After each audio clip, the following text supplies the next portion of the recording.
referência na independência técnica do órgão, que o órgão observe os padrões internacionais, que eu sei que essa metodologia ela segue padrões internacionais, e que a gente possa colher os dados que são necessários para o planejamento estratégico do país. Então, eu passo a palavra à doutora Maria Vilma e agradecer a sua presença.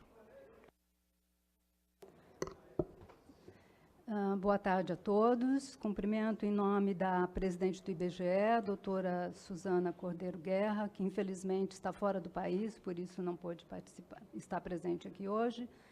Agradeço ao deputado Nelson Pellegrino, em primeiro lugar, pela oportunidade de dar ao IBGE essa possibilidade de esclarecer várias questões que têm sido aí debatidas amplamente, e, sem dúvida, o censo é de sumo interesse para o país, para a população brasileira. Então, muito obrigada, deputado.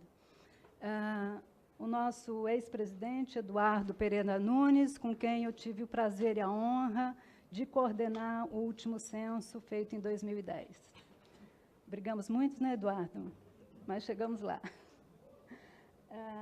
Meu colega Tadeu, minha colega Dione, funcionários do IBGE aqui presentes, parlamentares e demais participantes dessa audiência pública. Estou aqui inteiramente à disposição de todos para responder todas as perguntas e fico muito feliz de ter essa oportunidade.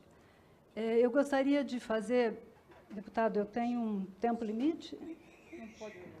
A senhora precisaria de quanto tempo para a exposição? Eu acho que uns 15 minutos dá para eu fazer um histórico. Eu acho que a contribuição aí é fundamental, porque é a fala oficial do órgão, eu acho que a gente precisa... Todas as informações são necessárias para o debate. Eu gostaria de fazer um histórico, porque colocando alguns pontos relevantes que vêm sendo discutidos. O censo demográfico é uma operação gigantesca e muito complexa, porque ela tem que percorrer todo o país, todo o território e bater nas portas ou pela internet em cada domicílio desse país, recensear todas as pessoas. O objetivo é cobrir todo o território e recensear todas as pessoas. Então, esse é o nosso objetivo maior. E, como uma operação tão grande, tão complexa, o IBGE começa a discutir pelo menos uns 3 anos antes. Então, desde 2017, nós começamos as discussões nos fóruns internos, né? Ouvimos usuários externos, montamos a comissão consultiva e vimos, desde então, cada vez mais detalhando esse projeto. A comissão consultiva, é muito importante que se diga, é uma comissão que o IBGE monta, porque considera importante ouvir a sociedade, então, convida representantes da academia, de entidades de pesquisas, enfim, pessoas que trabalham com os dados do censo, para nos apoiar. Nós fizemos a primeira reunião no início de 2018, e eu me lembro muito bem da recomendação de todos, mas principalmente do professor José Alberto, que é do CEDEPLAR de Minas Gerais, recomendando muito, dizendo o seguinte: IBGE, nós temos que pensar numa operação muito eficiente, muito enxuta, porque o Brasil já não é o mesmo Brasil de 2010. O cenário econômico não é dos melhores.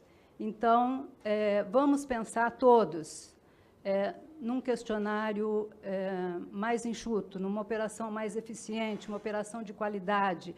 O IBGE tem que pensar muito em como melhorar, em como superar as dificuldades da cobertura.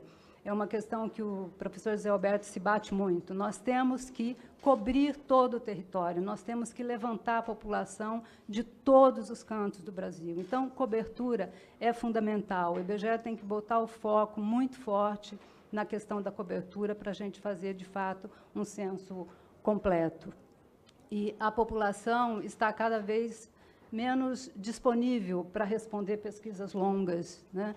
Temos que pensar em formas de chegar à população, talvez não de bater em todas as portas, mas em metodologias, em formas, em ferramentas de acessar mais facilmente a população, acessar os domicílios unifamiliares, né? Cada vez mais a gente tem famílias menores, onde o recenseador tem dificuldade de encontrar essas pessoas em casa, as pessoas trabalham, então esses domicílios são sempre bastante preocupantes, a gente tem que tentar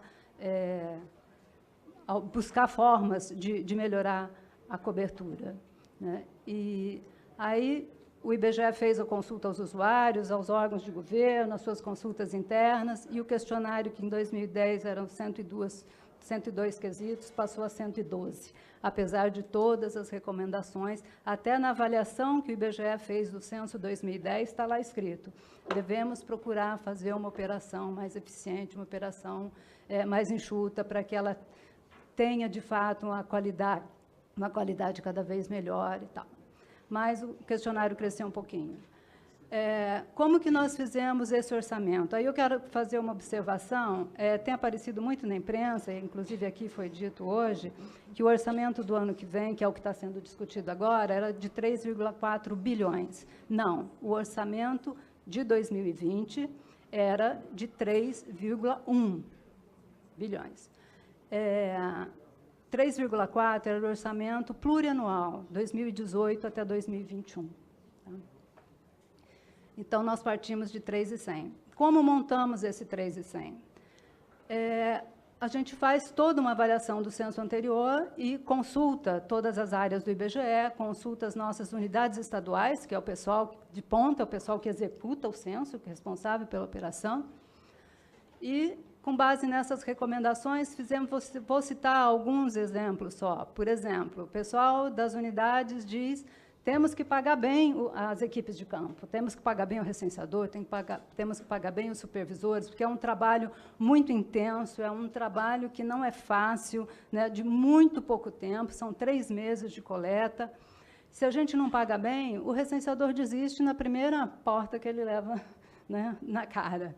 Os supervisores também, primeira oferta de emprego que surge, ele larga do IBGE, que é 3, 4 meses, 5, máximo de contrato, e parte para outro. Então, temos que pagar bem os recenseadores e as equipes de campo. O que fizemos? Pegamos os valores do censo 2010 e corrigimos pela correção do salário mínimo, e não da inflação, né? Chegamos a uma tabela salarial.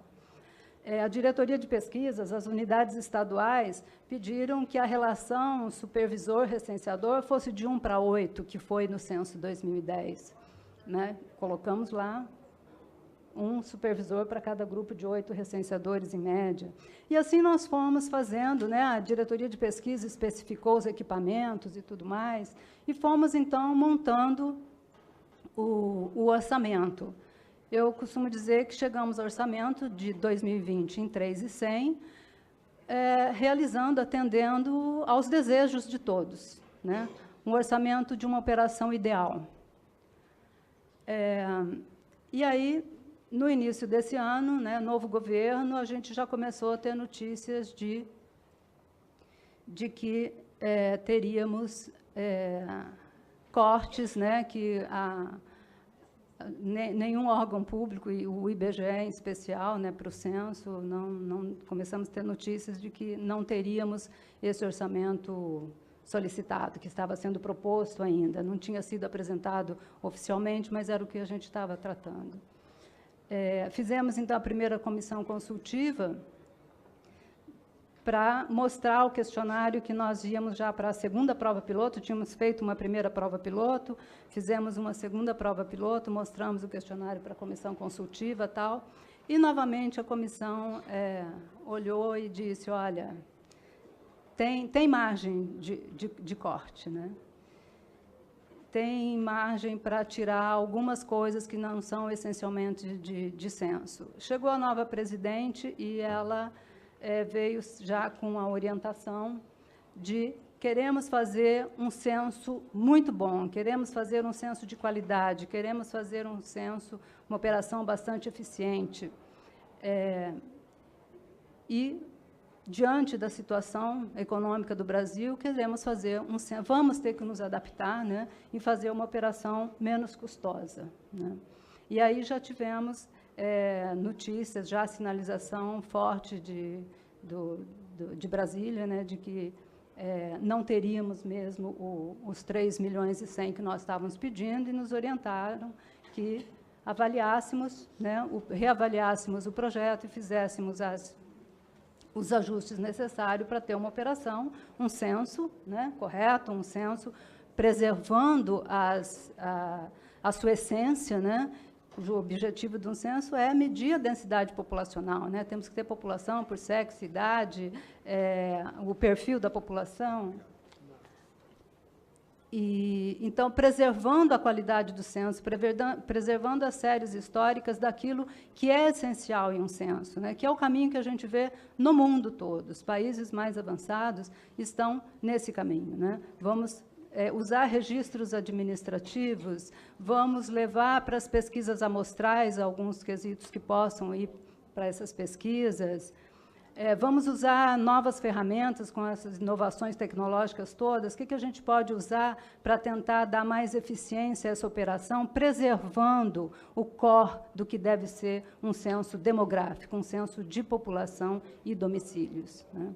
Então, a presidente reuniu a equipe técnica do IBGE com essa orientação, mas sempre muito firme, né, nessa direção. Queremos fazer o censo e queremos fazer um censo de qualidade. Em nenhum momento se passou, claro, pela cabeça de qualquer técnico ou membro do conselho diretor do IBGE colocar em risco a qualidade do censo. Pelo contrário, o IBGE prima pela excelência nos seus trabalhos, né?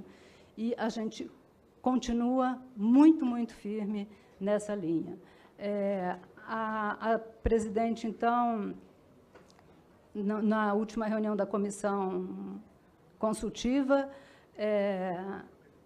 foi assim, unânime do que eu me lembro, todos disseram que sim, sem dúvida, já que certamente, dificilmente a gente vai chegar nos 3 bilhões e 100, né? A gente está dando isso como não factível mais, então temos que fazer alguns ajustes, sim.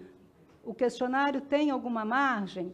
Sim, vamos analisar essa margem, mas vamos fazer paralelamente, cortar o orçamento não significa corte direto no questionário. O pessoal da diretoria de pesquisas fala sempre, o corte no questionário não significa muito corte no orçamento, não é direto, corte no questionário, corte no orçamento, claro que não. Nós temos vários custos fixos nesse censo, né? Temos várias questões que nós temos que avaliar e temos que ver o que a gente pode ajustar e não ficar com o foco só no corte no questionário. Mas pode haver, deve haver, isso tem que ser analisado com muito cuidado, e foi o que foi pedido ao corpo técnico do IBGE. Então, depois, se vocês quiserem, eu posso citar todas as análises que a gente fez de outros quesitos, né, outras questões do censo, onde a gente pôde já fazer, né, apontar, né, ajustes, redução de custos, né, sempre tendo à frente a meta de fazer um censo o melhor possível, preservando toda a qualidade, todo o core do que deve ser o conteúdo de um censo, né? Na reunião da comissão consultiva, então, última, a presidente sugeriu que um membro da comissão sentasse com a nossa equipe técnica e fizesse essa revisão no questionário, e ela sugeriu, e ele concordou, o Ricardo Paes e Barros, que é um técnico renomado, todos conhecem, né? Respeitadíssimo, e foi sempre muito parceiro do IBGE.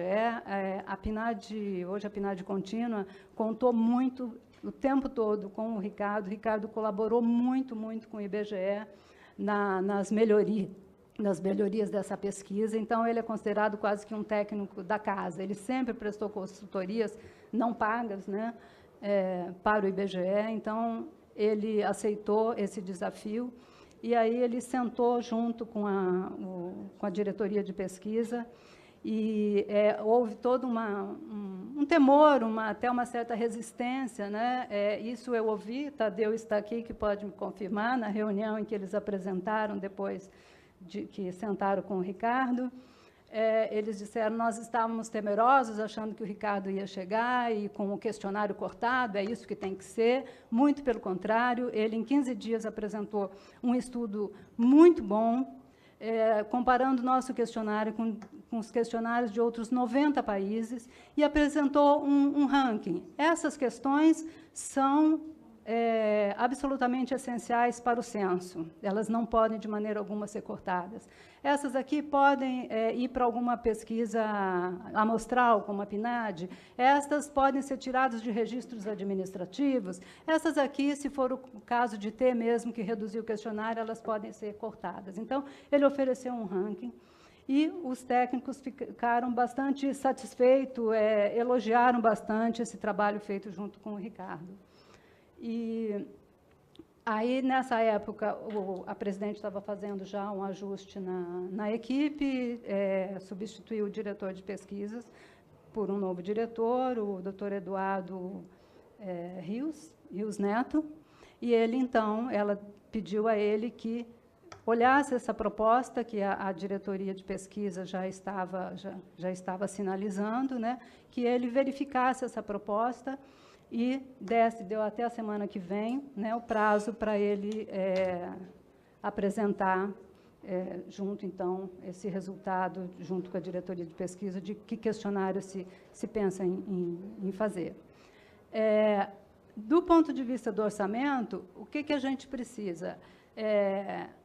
A gente precisa saber exatamente que questionário é esse, quanto é o tempo do questionário básico, o tempo de entrevista do questionário da amostra, o tempo de deslocamento e abordagem do recenseador, porque a partir daí a gente vai fazer a conta. Quanto, em média, cada recenseador faz de entrevista por dia, né?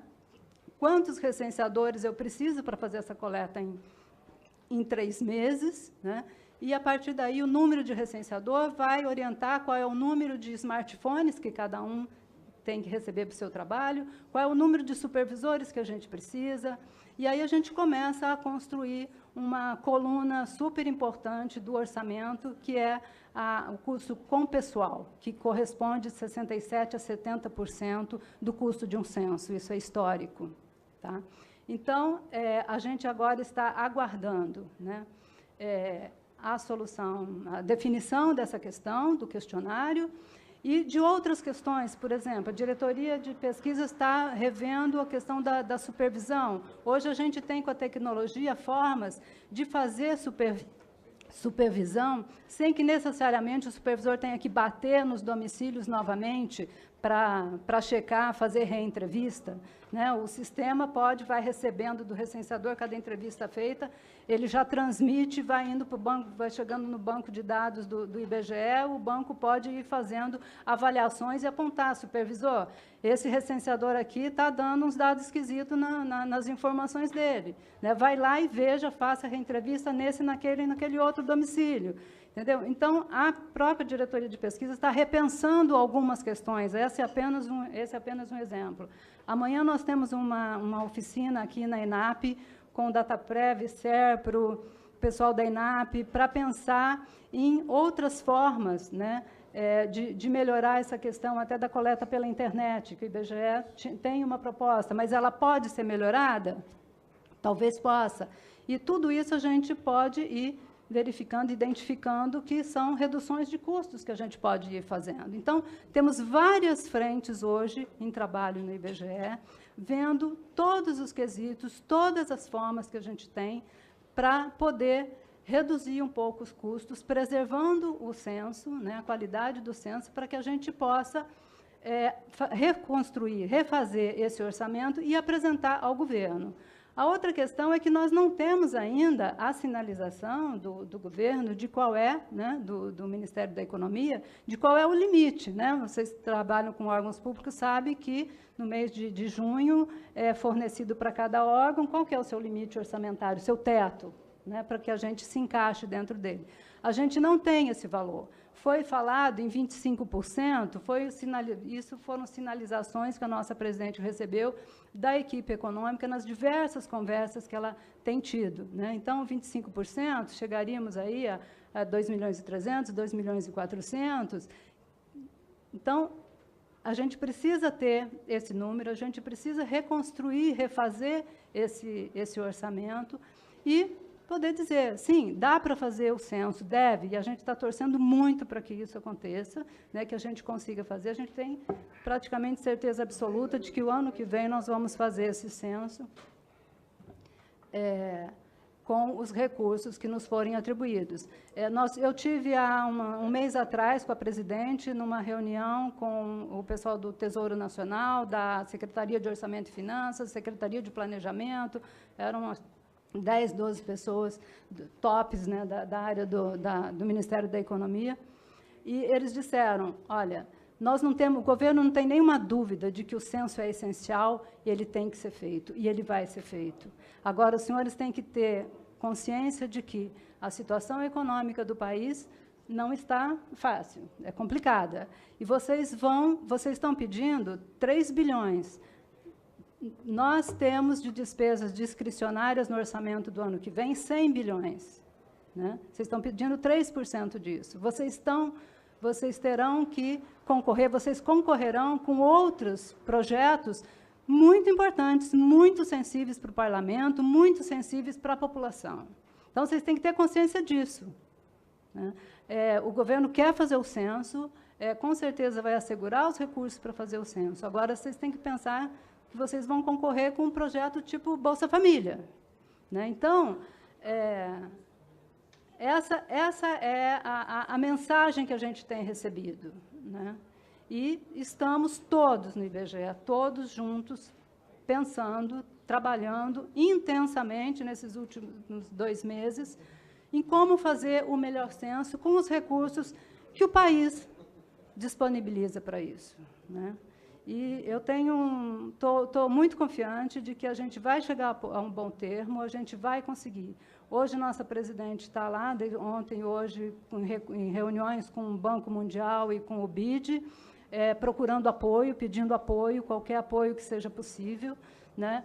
Já esteve com a presidência do Banco do Brasil, da Caixa Econômica, da Petrobras, tentando ver se é possível algum apoio na parte de publicidade, que o censo tem que ter uma publicidade muito grande para chegar em todos os lares. Né? Então, ela está tentando dessa forma também. Enfim, a gente conta que, se for preciso, que haja emendas parlamentares apoiando, complementando o orçamento do censo, como foi no censo agropecuário. Acho que é bom lembrar que o censo agropecuário estava cortado, ele não seria feito, e o presidente do IBGE, na época, em 2016 para 2017, Paulo Rabelo de Castro, conseguiu, com emenda parlamentar, 505 milhões para a gente poder fazer o censo. Depois, no ano seguinte, o governo deu mais 280, e um censo que estava orçado em 1.400.000, nós fizemos com 700, 800 milhões, porque houve um enxugamento no questionário, né? A operação foi aumentada no tempo, a gente refez todo o projeto e conseguiu fazer. E o coordenador técnico do censo, o Antônio Carlos Florido, do IBGE, diz, né, hoje ele afirma que esse foi o melhor censo agropecuário que ele fez, e ele fez 3 ou 4. Então, a gente passou por uma situação semelhante, né, tivemos que fazer ajustes, fizemos e chegamos a um ótimo termo. E no censo agropecuário, o que contou, o que decidiu foi a emenda parlamentar. Então, eu aproveito aqui a oportunidade para fazer um apelo que, se necessário for, a gente também conta com o apoio dos parlamentares para isso. Ok? Muito obrigada. Agradecer a doutora Maria Eugênia, Maria Vilma, perdão, Salles Garcia, que aqui representou a presidente do IBGE, as informações todas. E eu passo a palavra agora ao deputado Antônio Pereira,